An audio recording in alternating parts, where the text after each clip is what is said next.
नमस्कार, हमारे खास कार्यक्रम हस्ताक्षर में आपका स्वागत है। मैं हूं राकेश चतुर्वेदी।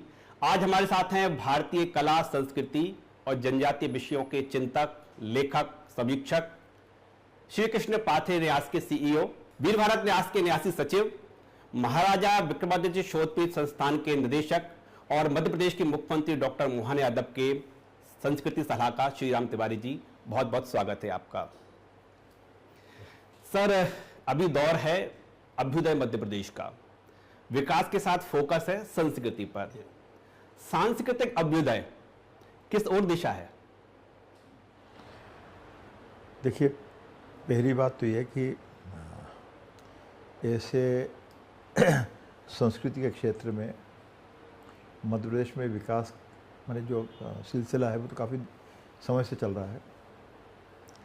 लगभग मैं यूँ ध्यान दूँ कि वर्ष 79 जब से मैंने कला परिषद को ज्वाइन किया तब से वो बहुत सारी चीज़ें चल रही हैं, उसके पहले भी चल रही थी, लेकिन गंभीरता से और ख़ास करके भारतीय संस्कृति के जो गंभीर और विभिन्न आयाम हैं उसको लेकर, क्योंकि जो लोक संस्कृति है, लोक का जो विश्वास है और जिससे हमारा समाज एक तरह से अभिन्न हो चुका है, उन सबको जोड़ते हुए हाइब्रिड कल्चर की जगह एक गंभीर सिलसिले की शुरुआत पिछले 2-2.5 सालों में मध्य प्रदेश में हुई है।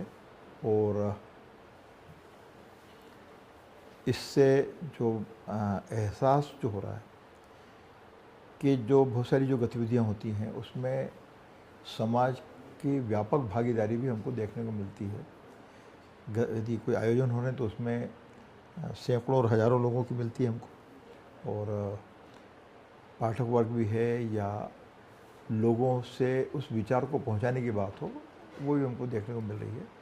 तो इस अर्थ में वो अभ्युदय की दिशा में हम प्रगतिशील हैं। ये जो अभ्युदय की बात होती है तो फिर श्री कृष्ण पाथे न्यास, और मुख्य रूप से फोकस है 14 विद्या 16 कलाएं, जो कि संपूर्ण मानव को इंगित करती हैं। आज के दौर में ये जो 14 विद्या 64 कलाएं हैं, आज के परिप्रेक्ष्य में इसे आप कैसे देखते हैं? ये तकलीफ का विषय भी है जो आप कह रहे हैं जी। क्योंकि भारतवर्ष दुनिया के प्राचीनतम राष्ट्रों में से एक है जी, प्राचीनतम सभ्यताओं में से एक है, और उसके जो सांस्कृतिक विकास है वो 1-2 साल का नहीं है।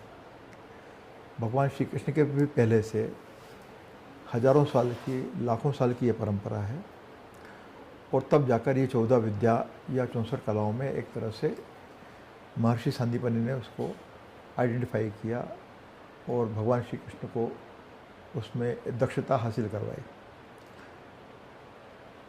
जो हम यदि ज्ञान परंपरा की बात करें तो जो लगभग ऋग्वेद, जो कि दुनिया का प्राचीनतम ग्रंथ है, उसमें बहुत सारी ज्ञान की, विज्ञान की चर्चा मिलती है। तो वेद भी हैं, वेदांग भी हैं, उपनिषद भी हैं, पुराण भी हैं, रामायण काल भी है, महाभारत काल भी है। तो ऐसे तमाम जो दौर आते रहे हैं, तो भारतीय समाज जो है न केवल खुद सीखता रहा है बल्कि दुनिया को भी वो सिखाता रहा है।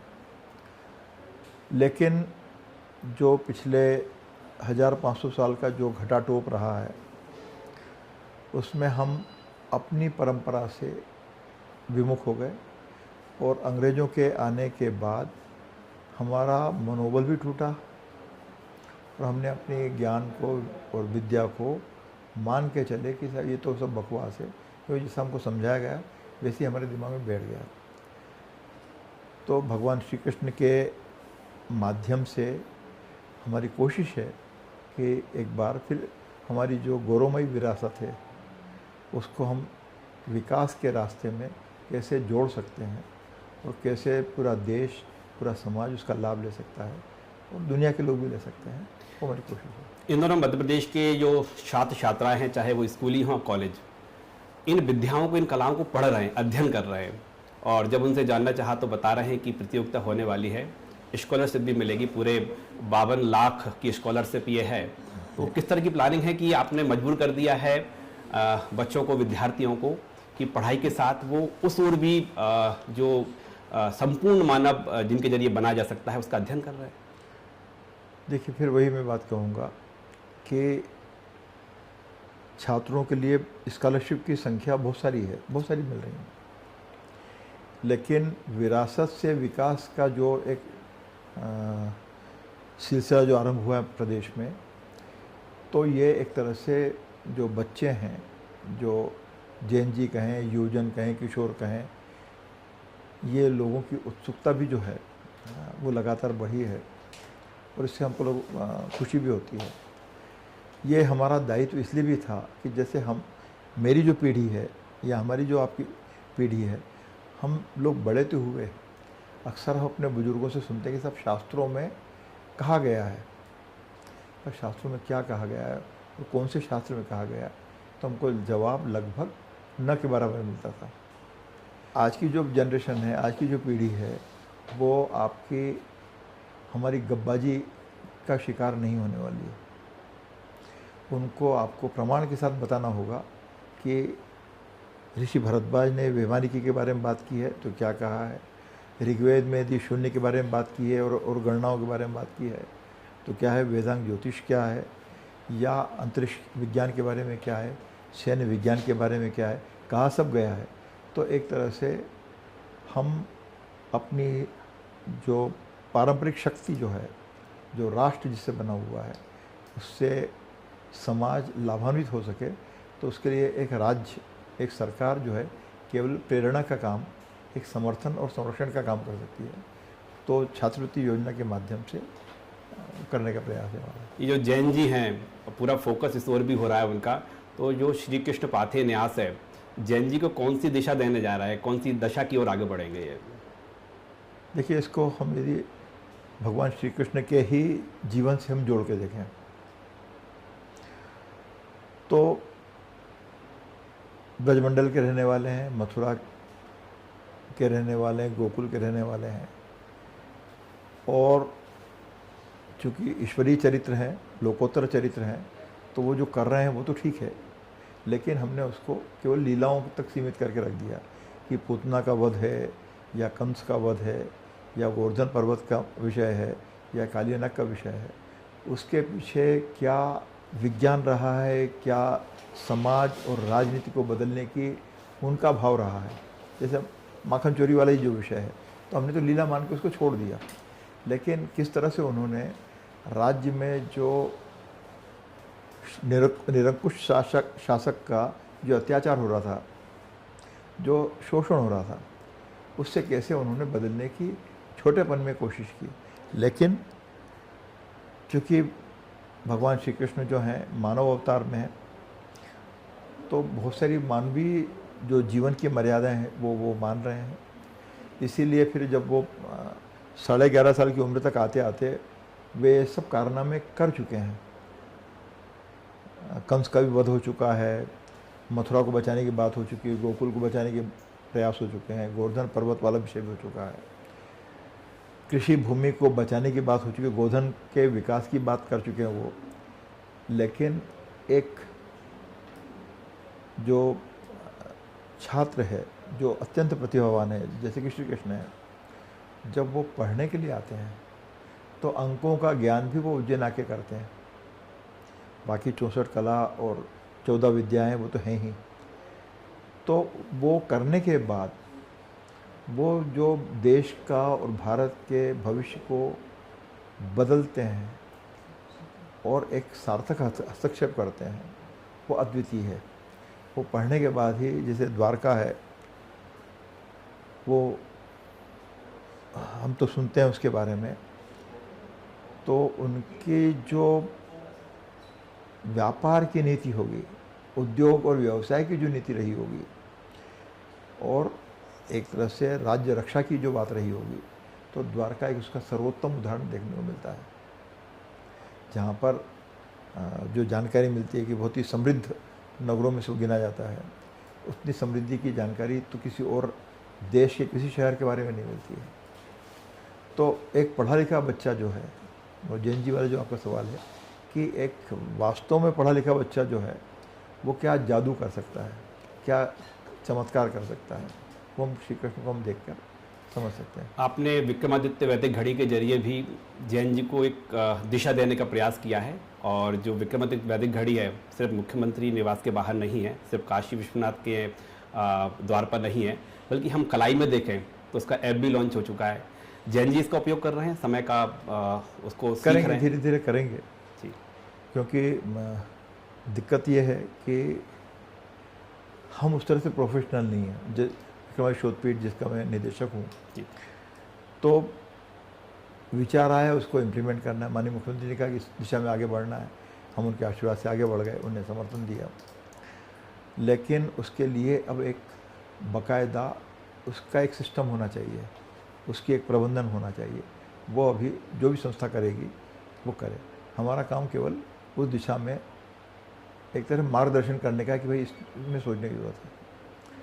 तो कालगणना के लिए और हमको प्रसन्नता है कि देश में हमने जो कोशिश की है कि लगभग 189 मैंने 189 भाषाओं में हमने उस ऐप को इंट्रोड्यूस करने की कोशिश की है। तो निश्चित रूप से जब उसका कोई प्रोफेशनल प्रबंधन होगा तो उसके परिणाम फिर कुछ दूसरे आएंगे। अब कहाँ देखने को मिलेगी विक्रमादित्य वैदिक घड़ी? हम जो मध्य प्रदेश के बाहर तमाम जो बड़े तीर्थ स्थल हैं वहाँ पर देखने को मिलने लगी हैं। हाँ भाई, कुछ तो हम सब तरह से काम करने की कोशिश कर रहे हैं। ऐप के थ्रू भी है, जो छोटी छोटी टेबल टॉप घड़ियाँ जो हमने बनाई थी वो माननीय प्रधानमंत्री जी ने भी और माननीय मुख्यमंत्री जी ने भी कई देश के अतिथियों को और विदेशी मेहमानों को भी दी हैं। तो उस तरह से धीरे धीरे उसका प्रचार करते गए। फिर बड़ी घड़ियों के रूप में जैसे मुख्यमंत्री निवास पे लगी हैं, कुछ दिल्ली में कुछ लगना है, देश के बाहर भी लगना है। तो जो अच्छा ये लग रहा है कि ये सारा हमको सीधे नहीं करना है। अब बहुत से लोग हैं जो भारतीय ज्ञान परंपरा को, भारतीय सनातन की परंपरा में श्रद्धा रखते हैं, वो लोग आगे आके ये करना चाह रहे हैं। जैसे माननीय मुख्यमंत्री की पहल पर ही अभी 3 दिन पहले ही अमेरिका से कुछ लोग आए हुए थे, तो उन्होंने कहा ये घड़ी हम कैलिफोर्निया और न्यूयॉर्क हम सब लगाना चाहते हैं अपने व्यय पर। अच्छी बात है, यानी विदेश में भी अब वैदिक घड़ी। बिल्कुल। मुख्यमंत्री जी बार बार जिक्र करते हैं कि मध्य प्रदेश है, राम जी की धरती है, कृष्ण जी की धरती है। चित्रकूट में सबसे अधिक समय उन्होंने वनवास के दौरान बिताया। कृष्ण जी ने तो यहाँ पर जो 14 विद्या 64 कलाएँ सीखी। अब श्री कृष्ण जो पाथे है, जिस तरह से राम वनगमन पथ गमन है, ऐसे ही श्री कृष्ण पाथे की ही एक पूरी लंबी प्लानिंग्स है। भविष्य में क्या देखना पड़ेगा कि देखने को मिलेगा कि मध्य प्रदेश में एक तरफ राम है, दूसरी तरफ श्याम है? ये सभी हैं, राम भी हैं, घनश्याम भी हैं, परशुराम भी हैं, दत्तात्रेय भी हैं, देखिए, और शंकराचार्य भी हैं, आदि शंकराचार्य भी हैं, और भी लोग हैं, महादेव भी हैं। तो एक तो यह कि ये सौभाग्य की बात है कि हम मध्य प्रदेश के जो निवासी हैं वो सनातन परंपरा, सनातन सभ्यता के एक तरह से उत्तराधिकारी हैं। जैसे हम जानते हैं कि नर्मदा जो है दुनिया की प्राचीनतम नदियों में से है, तो इसके आंचल में जो सभ्यताओं का विकास हुआ है उसके बारे में भी अब धीरे धीरे जानकारी आ रही है। तो ये सब भी होगा। और दूसरी बात ये कि इस धरती में शायद कुछ बात है, भगवान का आशीर्वाद है, उन्हीं की कृपा से है कि चाहे राम हो, चाहे कृष्ण हो, चाहे और दूसरे जो लोकोत्तर चरित्र हैं, वो प्रदेश में आने के बाद कुछ और हो जाते हैं। जैसे राम श्री राम हो जाते हैं, कृष्ण श्री कृष्ण हो जाते हैं, शंकर आचार्य शंकर हो जाते हैं, जगतगुरु हो जाते हैं। तो इस तरह से बहुत सारे उदाहरण हैं। और हमारी जो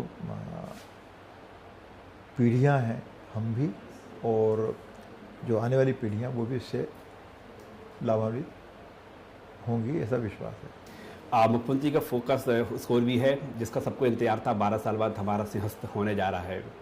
सिंहस्थ में संस्कृति की कुछ हटके छटा देखने को मिलेगी। अंत में तो सांस्कृतिक उत्सव ही है, और संस्कृति में अध्यात्म भी शामिल है और अध्यात्म में संस्कृति भी शामिल है, विज्ञान भी शामिल है, ज्ञान भी शामिल है। तो जैसे कि कालगणना की बात है, ये भी उज्जैन की ही देन है, कालगणना की। और तो कालगणना हो, पर्यावरण की बात हो, जल के संरक्षण की बात हो, और आध्यात्मिक ऊर्जा को बचाए रखने और फिर से समाज को समृद्ध करने की बात हो, तो इस सब का केंद्र जो है उज्जैन रहा है। और ये हमारा सौभाग्य है कि जल्द ही 2028 में सिंहस्थ आने वाला है। तो उसमें बहुत सारे आयाम हैं संस्कृति के, विज्ञान के, जीवन के, जो हमको वहाँ देखने को मिल सकते हैं। ये बार बार और जोर जोर से कहा जा रहा है कि मध्य प्रदेश के मुख्यमंत्री यदुवंशी हैं और इसलिए उनका फोकस कृष्ण जी पर है, क्योंकि कृष्ण जी भी यदुवंशी थे। देखिए, पहले तो इसको यूँ ध्यान दीजिए, जो छात्रवृत्ति योजना है उसका नाम है भगवान श्री कृष्ण छात्रवृत्ति मेधावी छात्रवृत्ति योजना। भगवान उसमें जुड़ा हुआ है। तो एक मनुष्य के रूप में जो भी लोकोत्तर चरित्र हैं, उनकी जाति कुछ हो सकती है, लेकिन जब वो भगवान हो जाते हैं अपने कर्म से, अपने ज्ञान से, अपनी शिक्षा से, तो उनकी जाति का फिर कोई महत्व रह नहीं जाता है। भगवान कौन से भगवान है जिनकी जाति है? संभव ही नहीं। हम उस आईने में देखने की जरूरत भी नहीं है। तो पहली बात। दूसरी बात कि महर्षि सांदीपनि जो हैं वो जन्म से ब्राह्मण हैं, शिक्षा और विद्या का उनका काम है।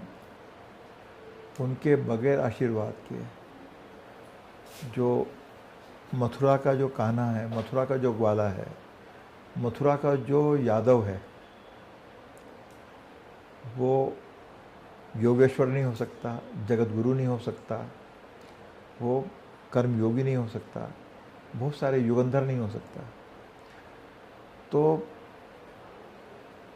भगवान ने मनुष्य के रूप में जन्म जरूर लिया और उसके मनुष्य शरीर का एक तरह से निर्वाह भी किया, ऐसी मर्यादाओं का, लेकिन जो उन्होंने दिया है वो किसी जाति विशेष में बांटना एक मूर्खतापूर्ण विचार है, ऐसा मुझे लगता है। मुख्यमंत्री जी ये भी बोलते हैं पहले जैन जी श्री कृष्ण हैं। बिल्कुल, क्योंकि जो सबसे बड़ी बात यह है कि उत्पात तो कोई भी कर सकता है, क्रांति कोई भी कर सकता है, लेकिन एक पढ़ा लिखा और विद्या अनुरागी ज्ञानी जो शख्सियत है वो दुनिया कैसे बदलती है, हम दोनों तरह से देख सकते हैं।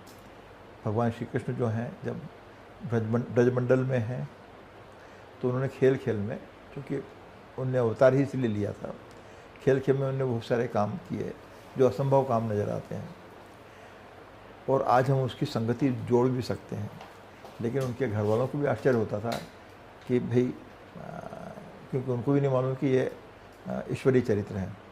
लेकिन वो जब उज्जैन आते हैं और सीखते हैं और ज्ञान 14 विद्या और 64 कलाओं में पारंगत होते हैं, उसके बाद वो उनकी जो देन है भारत को, दुनिया को, वो अद्वितीय है। और इसीलिए वे आज 7000 वर्षों के बाद भी हमारे दिल दिमाग में हमारी प्रेरणा के स्रोत रहे हैं। एक चीज़ मैं और जोड़ना चाहूँगा कि श्री कृष्ण पाथेय का मतलब पथ पर चलना नहीं है। श्री कृष्ण के उपस्थिति के कारण, मानवीय उपस्थिति हम माने उनको, तो उनके कारण जो प्रसाद पूरे देश और दुनिया में जो बिखरा पड़ा है, उसको ग्रहण करके भारत कैसे अद्वितीय भारत, विश्व गुरु बन सकता है, उस दिशा में पहल करने की ज़रूरत है।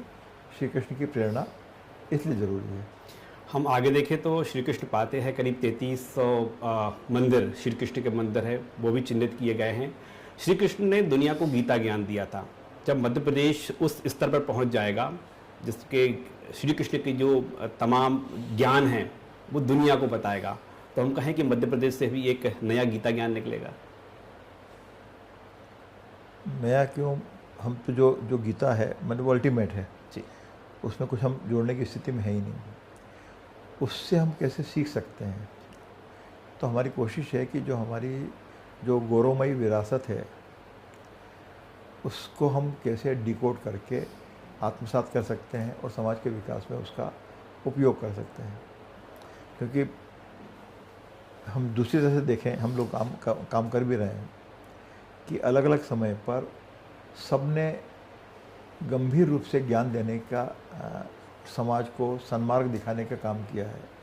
तो शिव गीता भी हमको मिलती है, भृगु गीता भी मिलती है, अष्टावक्र गीता भी मिलती है, परशुराम गीता भी मिलती है, दुर्गा गीता भी है, राम गीता भी है। तो सबने उन्होंने समय समय पर सीमित अर्थों में बहुत सारी चीज़ें बताने की कोशिश की।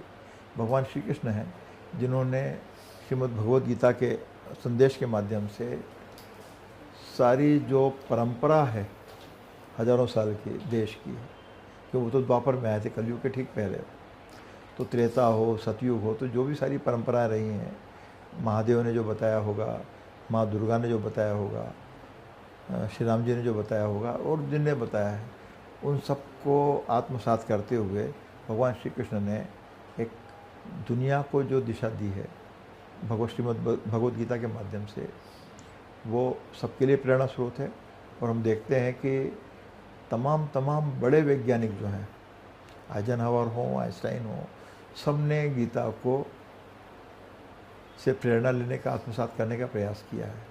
हम ही हैं हिंदुस्तानी जिनने अभी उसको थोड़ा सा पराया मान रखा था। तो देखते हैं आगे आगे धीरे धीरे विस्तार होगा, हो ही रहा है। मुख्यमंत्री जी के जो फोकस है, हालांकि हम बात करें कि पाठ्यक्रम से गीता रामायण अछूत नहीं रहे, लेकिन जो उसकी मूल भावना है, जो उसकी डेप्थ है, वो अभी पाठ्यक्रम तक नहीं पहुंची है। तो क्या भविष्य में ये देखने को मिलेगा? देखिए, अलग अलग स्तरों पर अलग अलग सरकार में प्रयास हो रहे हैं। शिक्षा विभाग भी हैं, उच्च शिक्षा विभाग भी है, जनजातीय कार्य विभाग भी है, मेडिकल एजुकेशन है, टेक्निकल एजुकेशन है, सब अपने अपने स्तरों पर काम कर ही रहे हैं। और थोड़ा और तेज़ गति से, थोड़ा और सघन रूप से ये गतिविधियाँ बढ़ेंगी, ये ऐसा हमारा विश्वास है, और बढ़ भी नहीं। मेरा एक आखिरी सवाल आपसे, जब हम आपसे 2026 में बात कर रहे हैं, 2028 के समापन पर जब सिंहस्थ हो चुका होगा और तमाम जो अभी प्लानिंग से सरकार की वो इम्प्लीमेंटेशन हो चुकी होंगी संस्कृति को लेकर, 28 के समापन पर कैसा होगा हमारा मध्य प्रदेश संस्कृति के लिहाज से? पता नहीं, क्योंकि इसका क्या जवाब मैं दूँ। क्योंकि जो हम लोग काम कर रहे हैं, जो काम करने का संकल्प है, संकल्प ईमानदारी से है। और जैसा कि मुख्यमंत्री डॉक्टर मोहन यादव कहते हैं, जो कहा वो किया, करके दिखाया भी सही। तो बहुत सारी चीज़ें हो रही हैं, गीता भवन बन रहे हैं, वृंदावन ग्राम की योजना चल रही हैं, बहुत सारी योजनाएं हैं। तो देखते 2028 आते आते क्या क्या हो पाता है। करने का संकल्प तो बहुत सारा है। कोशिश ये है कि एटलस की तरह दुनिया का जो पृथ्वी का जो गोला है उठाने की कोशिश है, कितना उठता मालूम नहीं। मुख्यमंत्री डॉक्टर मोहन यादव के संस्कृति सलाहकार जन जी से क्या अपील करते हैं? कुछ नहीं भाई साहब, कि जो है विद्या और कलाएं ही काम आएंगी, ज्ञान ही काम आएगा, विज्ञान ही काम आएगा, और उसमें सारे रास्ते, संस्कृति ही जो है वो आपको समझ देती है विवेकपूर्ण व्यवहार की, विवेकपूर्ण जीवन जीने की। तो मुझे लगता है कि जो हमारे युवजन हैं, हमारे किशोर हैं, उसको आत्मसात करेंगे और भारत के उत्कर्ष में, विकसित भारत को बनाने में उनका अनन्य योगदान होगा, ये मेरा विश्वास है, होना चाहिए। तो ये थे मध्य प्रदेश के मुख्यमंत्री डॉक्टर मोहन यादव जी के सलाहकार, संस्कृति सलाहकार श्रीराम तिवारी जी, जो बता रहे हैं श्री कृष्ण पाथे के जरिए मध्य प्रदेश में संस्कृति का जो अभ्युदय हुआ है, इसके सुखद परिणाम देखने को मिलेंगे। यहाँ सिर्फ सवाल नहीं पूछे जाते, बल्कि जवाब भी अंकित किए जाते हैं, और संवाद जब स्मृति को संजोए तो बनता है हस्ताक्षर।